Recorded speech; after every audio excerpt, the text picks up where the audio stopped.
Hello and welcome back. Today we are filming something slightly different. I am gonna do a big old catch up with you guys, but I recently saw Taylor Wynn's Q&A video where she literally was just sitting in her car answering questions, but then it was also like a vlog, so she was doing stuff before and afterwards a little bit as well. And I thought actually that sounds like a really good way to dive back into filming, so it just really appealed to me, and I thought actually that would be a really nice way to catch everyone up, because I feel like there's a lot of things that have happened in the past couple of months that I just need to speak about, but I also want to do some getting ready first. We're gonna get ready for the day now. I'm then gonna take myself off to the Trafford Centre, treat myself to a little pastry and a coffee,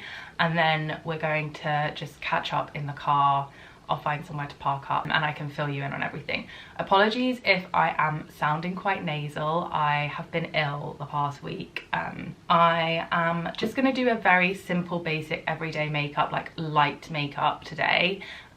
So yeah, I'll talk you through everything I'm putting on my face and then we'll get going. First, gonna use the Beauty Bay SPF 50. I've been back to using this since it's actually been so nice and sunny and spring-like here in the UK for the past, I'd say, month. We've hardly had any rain at all. I think it's due to break next week, so we'll be back to our gloomy, rainy UK selves complaining about the weather all the time, but it's actually been just so nice to kind of come out of that real winter slump. I think you don't realise how much it's affecting you until spring comes, and then you're like, oh my god, I needed this so much. So yeah, it's been really, really nice. So I've been back to using my SPF every day. And yes, I know everyone says that you should wear it every day, even in the winter. I don't, okay? I don't think sitting at a desk inside all day is going to hurt my skin. I'm willing to be proved wrong, but I just don't remember to put sun cream on when it's cold, rainy, miserable, snowy outside, and that's just how it is. So I'm going to use my Glow Hub Serum, whatever this is, high glaze thing. I think I'm running out of this. I've had that for over a year and I use it almost every day, and I'm only just starting to run out of it. And then I'm just mixing that with my Nyx Bare With Me serum. Gonna mix it up in my hands and put it on my face. You probably won't notice, but I am actually fake tanned at the moment. I have been using, well, no, I've only used it twice so far, but I bought the Saint-Tropez face spray. The reason that I've always steered away from those sprays is because I thought they would be really patchy and blotchy, but I saw a couple of people recommend it and said it's not at all, and it's just really natural, gives you just a really subtle glow. And I have to say, I definitely agree. I've been really impressed. Like I said, I've only used it twice so far, so I'm yet to see if it's going to break me out, because it's very fragrant. It smells like a tropical summer basically. It's really like floral, fruity, summery scent. Things like that often do break me out, but because it's a spray, I'm not sure if it will, because the Charlotte Tilbury setting spray is also quite fragranced and that doesn't break me out, so fingers crossed. But yeah, I've been really impressed with it. If you're looking for a very natural glow, just to make you look a little bit more healthy than your untanned self, but not make you look really orange, or it's obvious that you've been putting fake tan on, then I recommend that. Also, gone back, I have actually tanned as well on my body. You probably, I don't even know if you'll be able to tell, but I can tell. But yeah, I actually went back to using the Saint-Tropez Express, the blue bottle of Saint-Tropez, which if you watched my tanning video that I filmed, back in probably 2016, 2017, I used that then, and I recommended it as the best tan for redheads because it's so natural and the undertone is great. Since then I've tried quite a few other tans, and there are some good ones out there, but I just kept thinking about that one, and I wasn't really happy with the tan I was using. It just wasn't giving me enough colour, like enough of a difference between like non-tanned and tanned. So I decided to go back to that. So I am now putting the Makeup by Mario bronzer. This is almost gone, and I don't think I'm going to repurchase. I know everyone says like they can't live without it and stuff, but I just think it's just like a very average cream bronzer. It's like very, very light, but to the point where it's kind of like, it's kind of doing something, but it's not doing a lot. Let's just put it that way. And I think I prefer my Say cream bronzer. If I'm going to repurchase any, I'd repurchase that one. But yeah, so I went back to the Saint Tropez tan, and I've been loving it. Like, well, again, I say this when I've used it one time since I repurchased it. The reason that I like it is, like I said in that video, it's like such a good natural colour. It literally looks like the colour I actually go when I tan, which is kind of like a golden undertone, I guess. Whereas some of the other tans I've used are much more of like a greeny, browny undertone. But like I said, the tan that I've been using most recently, I just felt like didn't really do much at all in terms of actually leave a colour on my skin. Also, the fact that you can wash it off after 3 hours. I just leave mine on for the 3 hours. I know a lot of people say that's not long enough for them and they have to leave it on overnight.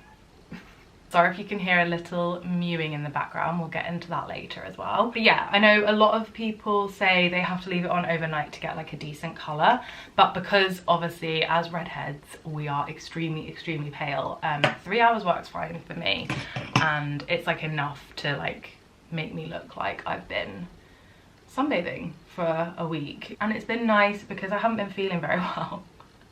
It's nice to actually feel like, okay, now I have a bit of a tan and I feel a bit more alive in myself. I used the Merit Beverly Hills Flush Balm. I really, really like this. I feel like I'm almost used it up, but I mean, I think there's still a lot in there, but I'm definitely like working my way through it because it's not obviously the most huge blush. But yeah, it's just like a really, really natural, pretty everyday colour. I wear this when I just want to add a tiny bit of like colour and life to my face when I'm working. It doesn't look really like I'm wearing a lot of blush, but it definitely like brings my face back to life. So yeah, I've been enjoying that. I'm just gonna powder with the Charlotte Tilbury Flawless Finish powder. Honestly, I don't know if I would put this on if I wasn't filming, just because I know that like my face looks so much more shiny when I'm filming and I kind of have to powder.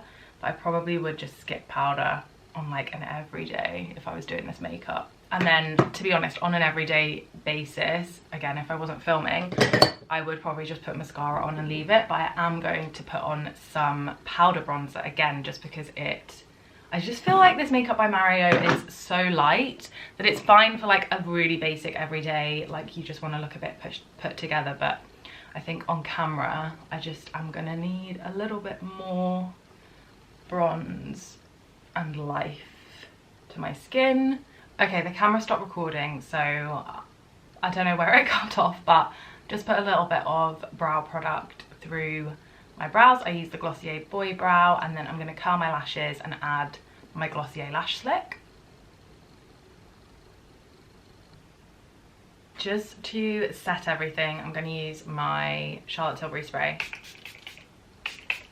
I'm just going to add this Glow Hub.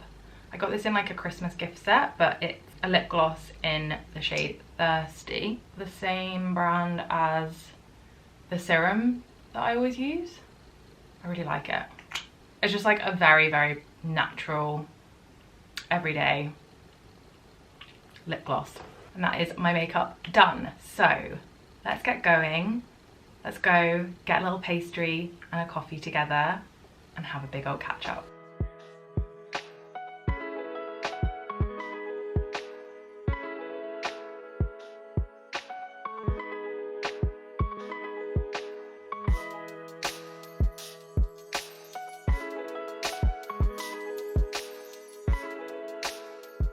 Hello, so I'm testing out one of these mini mics today.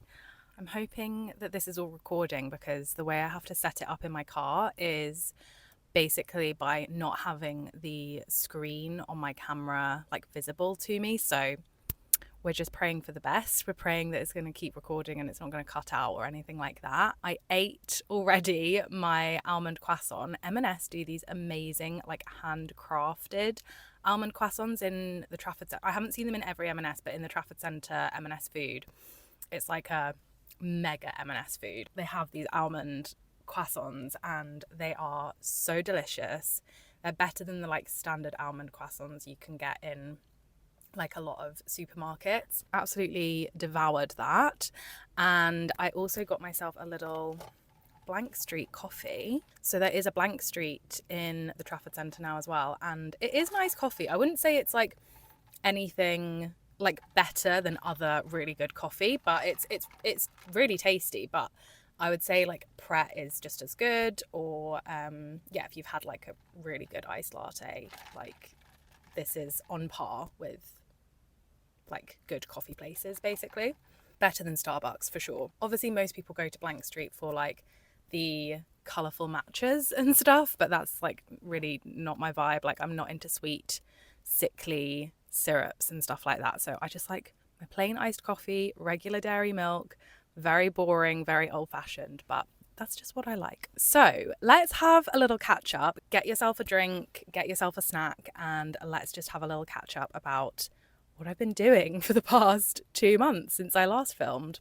Okay, so just to like go back to my last video, because my last video that I filmed was during January, and I basically did what I'm going to do for the rest of the year, like my yearly goals and planning and all of the grand plans that I had for 2025. And one of those big plans was YouTube, and I said that I wanted to basically build out like a YouTube strategy, really put together like a content plan and get more consistent with what I was putting out on YouTube, and kind of understand like what my purpose here on YouTube was and everything that I wanted to do with my channel, because I know that I really enjoy making videos, but I do feel a bit lost and directionless when it comes to YouTube at the moment, and I just want to get more clarity over like what I'm doing, because you know originally I started out as like a makeup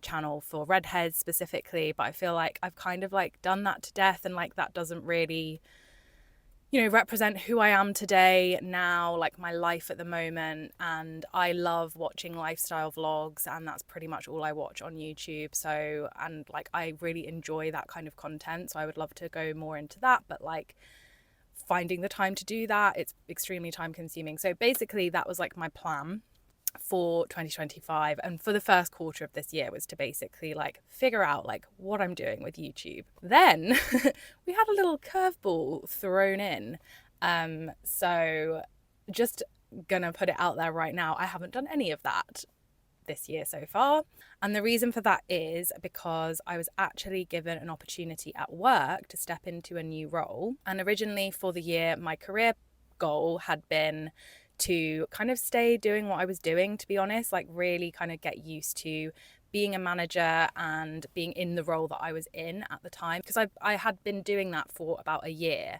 But if you know, when you're working a 9 to 5 and you're kind of in that like corporate bubble, when you move into a new job, there can be like quite a kind of steep learning curve sometimes. And I feel like for that year that I was doing that role, year and a half, there were a lot of steep learning curves. What I really wanted was to kind of find my feet and feel a little bit more settled in the position that I was in.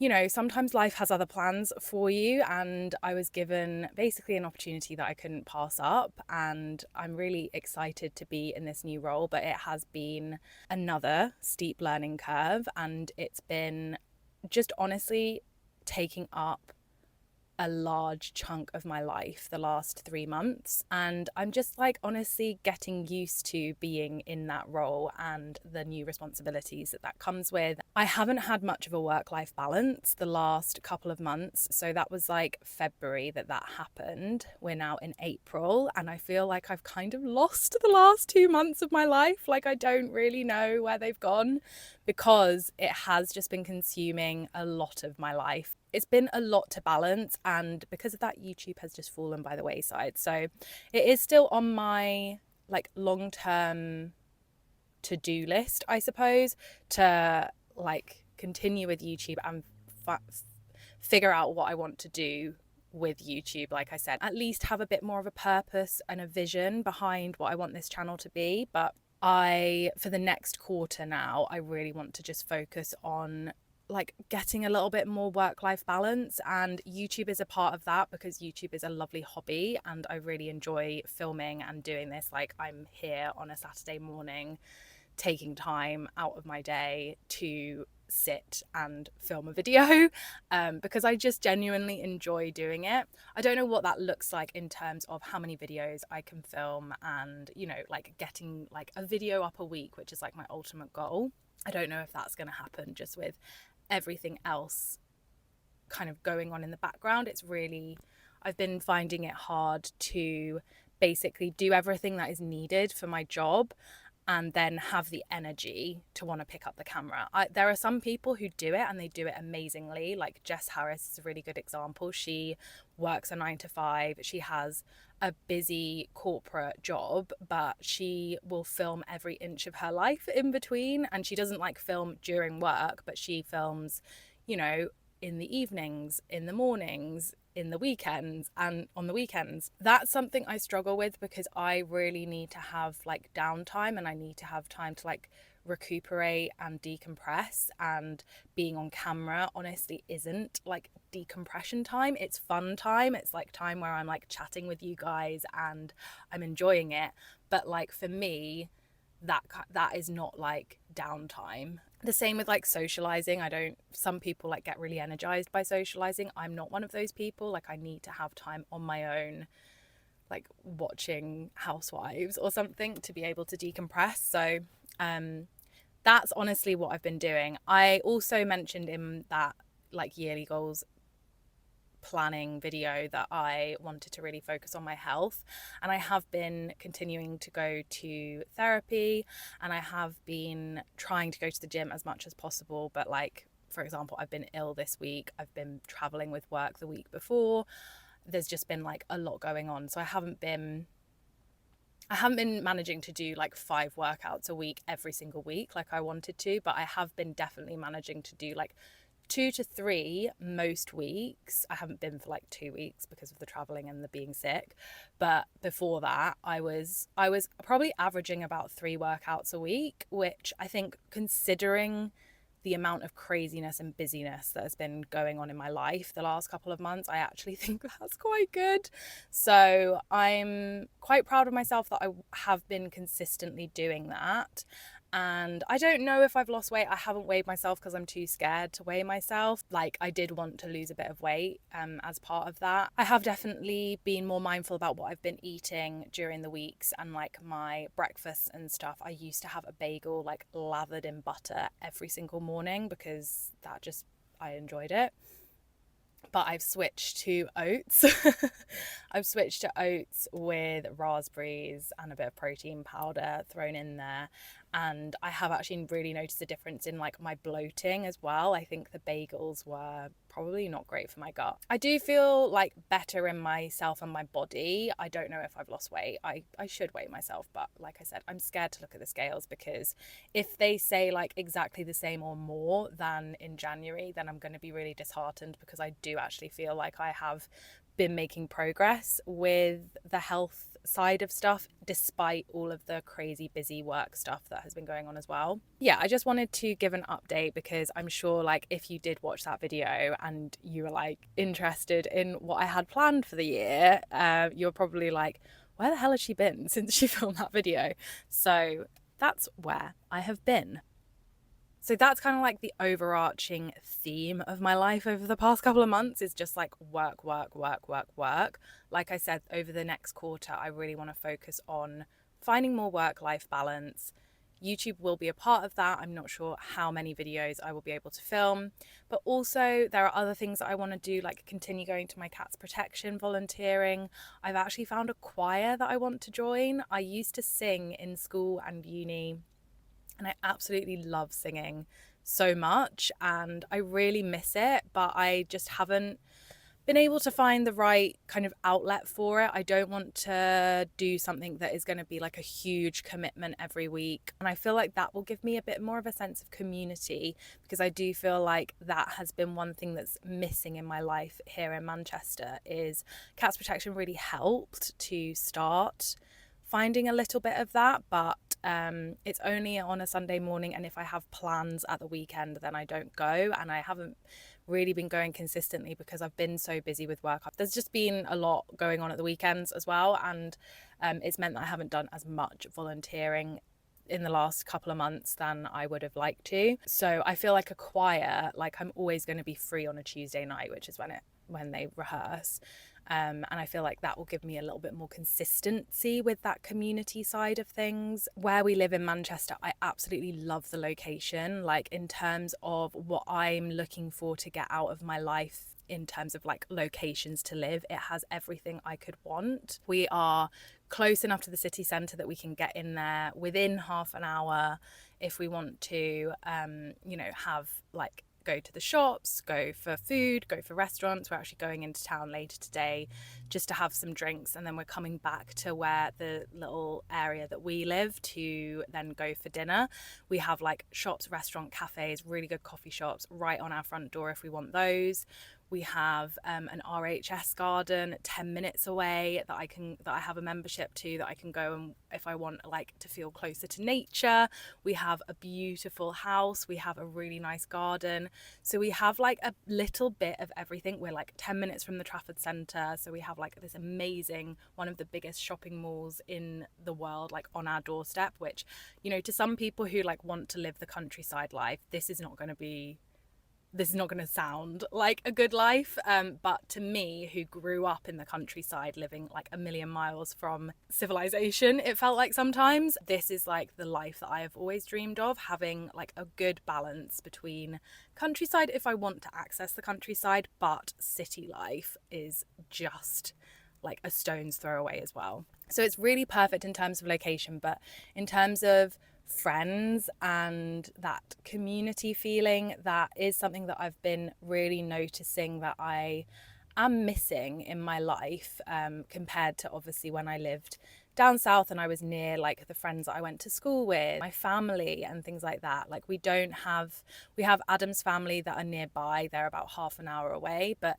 in terms of like immediate close friends, so I feel like having that community feeling, in terms of like having a structured thing that I go to every week will be really good. So I'm looking forward to joining that choir. That will be like one of my work-life balance things that I try to do in the next quarter, and just doing more like gym stuff. And we've got a couple of weddings coming up. I have a hen do with one of my really close uni friends, and my brother and sister-in-law are actually expecting a baby as well, which is like, she's due any day now, and it's so exciting. So that will also be a big part, like a life part of the next few months, which I'm so excited about, and I can't wait to meet the new little baby. And yeah, it's just so exciting. Yeah, focusing on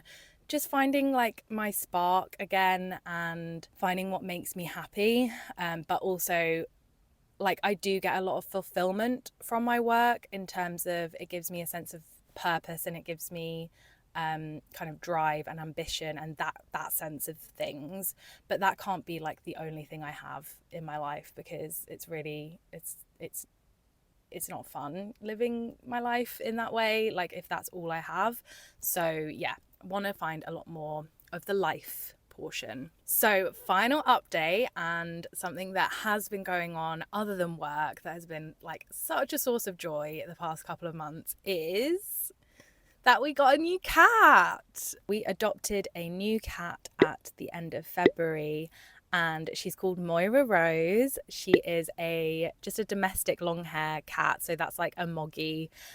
We adopted her from Cats Protection, where I volunteer. She was actually in a foster home rather than in the centre that I volunteer, so because she is quite an anxious girl, she's just very scaredy. She gets like quite skittish, and I think basically the reason that her previous family actually gave her up for adoption was because she was becoming really, really unsettled. Apparently they had 6 children and 4 adults all under one roof, so 10 people living in the house, including these 6 children, and apparently she just became very unsettled. And I think that was also why Cats Protection decided to put her in a foster home, because I could imagine that she was probably quite unsettled in the centre, with it being super busy and just a lot of other cats around and things like that.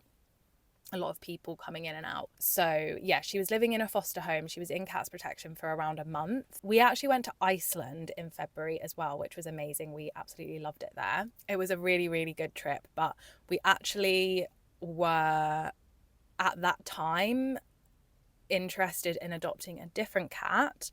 So I had like expressed interest in another cat that was in the centre that I volunteer at, and they basically said, because you're going to Iceland, because you're going on holiday so soon, you can't reserve her until you get back. So unfortunately, I did really love that cat, because she would just like, when I went into the volunteering centre, she would just like curl up on my lap, and I felt like we really bonded. We really were like excited about the prospect of adopting her, but unfortunately by the time we got back from Iceland, we got back I think on the Monday, and she was like reserved to take home, and the new family took her home on the Tuesday, so we missed out on her, unfortunately. But I do think like everything happens for a reason, as they say, and a couple of weeks later I saw Moira on the website.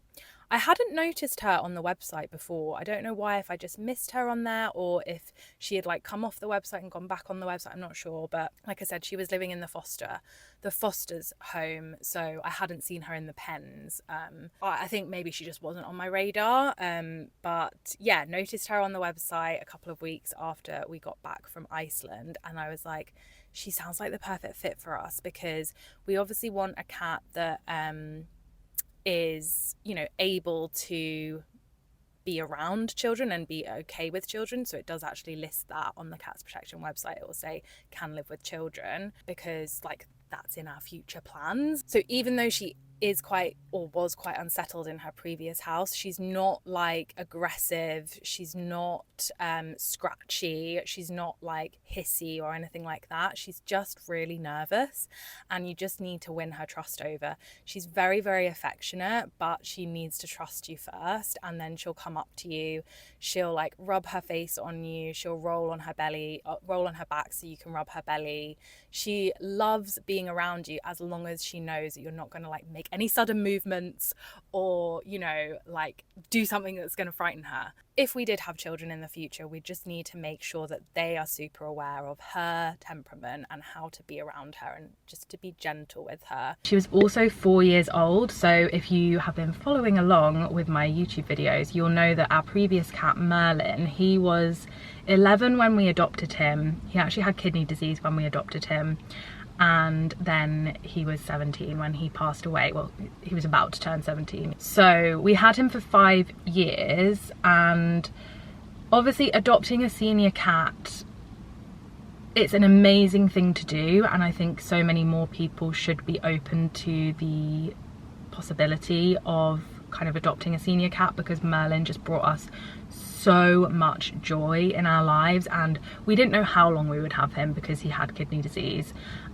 but we ended up having him for 5 years, and like even though he was a senior cat when we adopted him, it didn't mean that like we only had him for 6 months. Do you know what I mean? So I think there is definitely, like, people should be open-minded to the benefits of like taking in a senior cat, because so many of them do get overlooked. But I think for us this time, because we had gone through so much with Merlin's kidney problems, and it's a lot of worrying, frankly, like over their health, and when they are more senior, you know, they do just get, their health deteriorates over time naturally.